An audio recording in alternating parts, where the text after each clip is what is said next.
गाबोन जिहेतु बिटिआरनि माने गिबि खेब एसेम्बलि जिरायगोन बे एसेम्बलि जिरायनायाव जों नुबाय बिपिएफ हानजानिफ्राय सा 16 एमसिफोरखौ बिथांमोना बाहागो लानो बे बेलायाव मा बुंगोन? बिथांमोना बाहागो लागोन ना बाहागो लाया आं दासिमबो मिथिथ'वाखै नाथाय बे मोनसे गणतान्त्रिक देशनि जि एसेम्बलि सेसन बेयाव रुलिं आरो अपोजिशन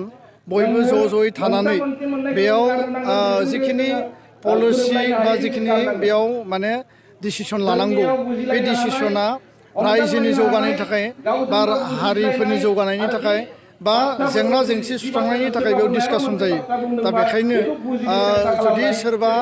हानजाया देरहानानैबो बे माने एमसिएलएनि भट टेकिं लाखांनायनि उनाव बे एसेम्बलि सेसननिफ्राय जुदि एबसेन्ट थायोब्ला बिथांमोना जुदि बाहागो लायाब्ला बिथांमोना गणतान्त्रिक देशनि संबिधाननि जि गुबै जि आयदा अपोजिशन हिसाबै अपोजिशननि जि रल आरो बे अपोजिशनाबो रुलिंजों जेसेबां रल दङ अपोजिशनाबो रल दङ बे रलखौ हाबा मावनायनिफ्राय जुदि बिथांमोना गोजानाव थायोब्ला डेम'क्रेसिखौ दुरबल खालामनाय जागोन आरो डेम'क्रेसिनि उल्था संबिधाननि उल्था होननानै आं सानो मायबा बाथ्राखौ बिथांमोना गोजोननाय मोनाखै बबेबा बाथ्रानि सायाव बिथांमोना आपत्ति दङ बे बाथ्राखौ काउन्सिल एसेम्बलियावनो बिथांमोना बाथ्रा बुंनो हायो आरो बे बाथ्राखौ लानानैसो रायजो राजाफ्रा नेगासिनो दङ दिनै भारतनि पार्लियामेन्टआव रुलिं अपोजिशन बयबो थायो आसाम एसेम्बलियाव रुलिं अपोजिशन बयबो थायो बिटिआरनि एसेम्बलियावबो काउन्सिल एसेम्बलियाव रुलिं अपोजिशन बेयाव थानांगोन थांनाय समाव बिपिएफआ सरकार सालायनाय समाव इउपिपिएलनि 7 जन एमसिएलएआ अपोजिशनाव जिरायनानै गोबां बाथ्राफोरखौ डाइरेक्सन होबोदों खामानि मावबोदों डिबेटआव पजिटिभलि डाइनामिकलि बाहागो लाबोदों आरो दिनै बिथांमोना जुदि बे रलखौ जुदि लानो नागिराखैब्ला बिथांमोननियाव जिखिनि जनप्रतिनिधिनि जि दायबद्धता जनप्रतिनिधिनि जि रेसपन्सिबिलिटि बे माने गैया होननानै आं सानो आरो बिथाङा अकल जुदि पावारखौ लानानैल' सरकार खालामनो होननानै जुदि एमसिएलए दारायनानै केन्डिडेट जादोंब्ला बे बिथांमोननि गोरोन्थि डेम'क्रेसियाव रुलिंबो थायो अपोजिशनबो थायो आरो बयहाबो इकुवेल दायित्व दङ बे दायित्वखौ पालन खालामनायासो बयनिबो बिबान आरो बेखौ मावफुङाब्ला बे हान्जानि बे मोनसे माने गोरोन्थि माने निति बा गोरोन्थि खान्थि होननानै आं बुंनो सानो बावैसो बावखुंग्रिनि जि एमसिएलए गणेश्वर गयारि बिथाङा बुंदों माने जिथु फ्लर टेस्ट जादोंमोन बे टेस्टआ माने गोजौ बिजिरसालिनि आयदा बायदियै जायाखै होननानै बुंदों बेनिखायनो गाबोननि जि एसेम्बलि बेयाव बाहागो लायो होनना बुंदों बे फ्लर टेस्टआ जोङो जनसाधारन हिसाबै जेखौ नुदों बेयाव भिडिअ रेकर्डिं खालामनाय जादों बेयाव अफिसियेल स्टाफ दङ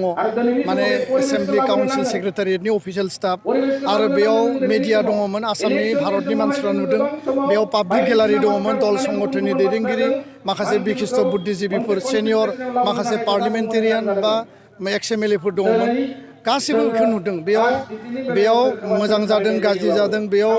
माने निति मथे जादों निति मथे जायाखै बे गासिखौबो नुजोबदों आरो बेखौ लानानै रावबो आपत्ति गैया रावबो अबजेक्सन गैया दा बेखायनो बिथांमोना जेखि बाथ्रा बुङा मानो गणतान्त्रिक प्रक्रियानि गेजेरजों जिखिनि खामानि मावनांगौ बे गासिबो खामानिया जादों आरो कर्टआव बेखौ माने चेलेन्ज खालामनायनि खुनु बेयाव थल गैया जायगा गैया दा बिथांमोना रुलिंआव फैनो हायैनि थाखाय जिखिनि गावसोरनि माने निराशा फ्रास्ट्रेसनाव जि भुगिनानै दङ बे बाथ्राखौ लानानै बिथांमोना एडामेन्ट जानानै दङ बेजों गणतन्त्रआ लाब जाया बेजों रायजो राजाया लाब जाया बेजों रायजो राजानि खहा जागोन आरो जि उद्देश्य लानानै जाय ओनसोलनिफ्राय बिथांमोनखौ देरहाहोदोंमोन बै ओनसोलनि रायजो राजाफोरखौ माने बिसासघातक खालामनाय थगायनाय आरो बै रायजो राजाखौ असनमान खालामनायसो बाथ्रा जागोन होननानै आं सानो बर' मिडियामनि जिखिनि एलपि स्कुलनिफ्राय क्लास 10 सिम जि टेक्सट बुकनि प्रब्लेम बेयो गोदान बाथ्रा नङा आरो सिगांनि समाव आसाम सरकारा बा Assam text book publication and production corporation लिमिटेडआ जेब्लानो जोंनि एकाडेमिक सेसना आरम्भ जादों जोङो बिथांमोनखौ प्रेसार होबोदों हेंसा होबोदों आरो बिथांमोना जोंनो रिप्लाइ होयो जे फार्स्टआव एसामिस मिडियामखौ प्रिन्ट खालामो बेनि उनाव माने बेंगलि मिडियामखौ प्रिन्ट खालायो बेनि उनावसो असमिया माने बर'खौ प्रिन्ट खालायो होननानै आरो बे समाव बिथांमोना प्राय 6 दान थांखांनायनि उनावबो बा मास मोनब्रै मोनबा थांखांनायनि उनावबो जोंनो बिजाबखौ टाइम मथे होनो हाया आरो माब्लाबा बोसोर नाङैनो बे बिजाबफोरखौ राइट टाइमाव बिथांमोना क्लास जोबखांनायनि उनावबो आनजाद माने बिजाब गैयाबासिनो लिरनो गोनां जाबोदों दा बेखायनो दुलाराय बर' फरायसा आफादा थांनाय समफोराव जों आसाम सरकारखौ सोलोंथाइ बिफानखौ जोङो प्रेसार होदों आरो लोगोसेनो Assam text book publication and production कर्परेसनखौ जोङो प्रेसार होदों आरो जायनि थाखाय दाननि जागायनायाव एकाडेमिक सेसननि जागायनायावनो बिजाबखौ जोङो मोननो हानाय मोनसे थासारियाव फैदों आरो बे बोसोराव जानो हागौ कर'ना भाइरास कभिड-19नि माखासे थासारिनि थाखाय एकाडेमिक सेसननि जिहेतु एसे माने चेन्जिं माने एप्रिल टु मार्च खालामनाय आरो लोगोसे दा नैबे गोदानै क्लास 1निफ्राय क्लास 5सिम क्लासआ रेगुलार जानाया नैबे जानुवारिनि 1 तारिखनिफ्राय जादों आरो क्लास 6निफ्राय आपार जिखिनि हायार क्लास दङ बेखौ माखासे सिस्टेमनि गेजेरजों स्टेन्डार्ड अपारेटिं प्रसिडिउरनि गेजेरजों खालामबाय थादोंमोन दा बेखायनो माखासे बेयाव थासारि थानो हायो खिन्थु जोङो बिथांमोनखौ बुंनानै दोननाय दङ जोङो सावरायबायबो थादों जिहेतु जोंहा गावनो मोनसे आलादा डाइरेक्टरेट जों मोननो हाबाय आरो जोङो बेनि गेजेरजोंबो जों सावरायदों जे कुनु कारनाव बर' मिडियामनि बिजाबा जाहाथे लेहेम जाया बा बर' मिडियामनि बिजाबा जाहाथे लेट सफैया राइट टाइमाव नांगौ बायदि जेसेबां बिजाब दङ कुनु गोरोन्थि गैयाबासिनो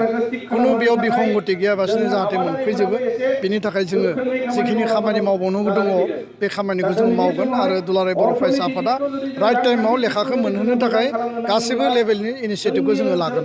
जों नुबाय बर' बिजोङाव माखासे माने फोरोंगिरिफ्रा माने भेकेन्ट जाना दं बे भेकेन्ट पस्टफोराव माबायदि सोसननो थाखाय दुलाराय बर' फरायसा आफादा खामानि मावो बेयाव मोननै बाथ्रा दङ जे थांनाय समाव नैबे बिटिआरनि मोनब्रै जिल्लायाव जि टेट एपइन्टमेन्ट जानो गोनां दंमोन बियो सरकारनि इनिसियेटिभ गैयिनि थाखाय बे एपइन्टमेन्टखौ बिथांमोना खालामनानै होनो हायाखै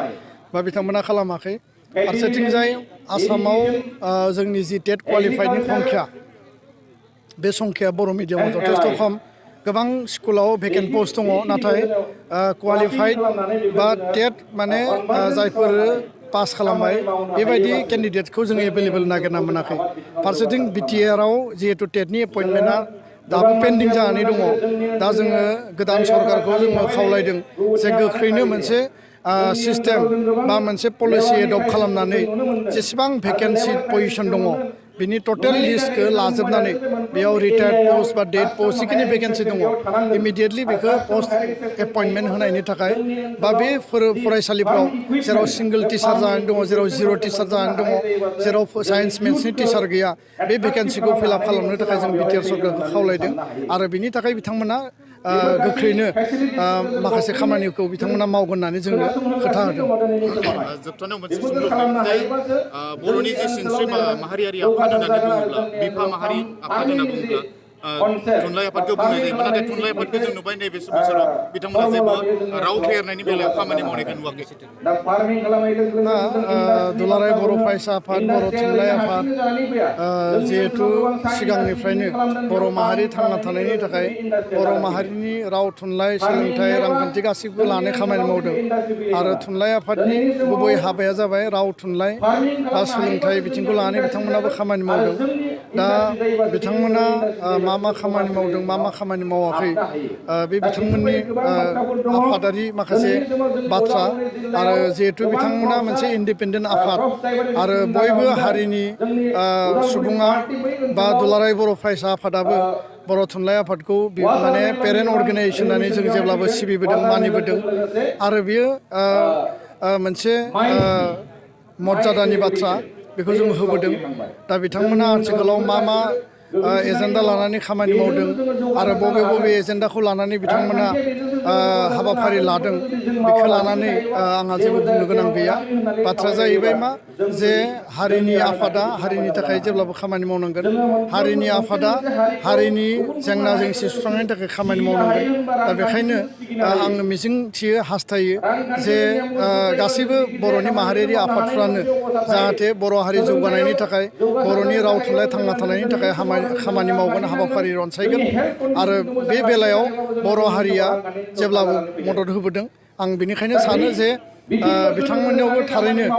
माखासे जिखिनि हाबाफारि लादों बे हाबाफारिफोरखौ बिथांमोना जाहाथे मोजाङै रनसायनानै हाबाफारिफोरखौ मावो आरो मावनायनि गेजेरजों बर' हारिया जाहाथे मुलाम्फा जायो आं बेखौनो मिजिंथिबाय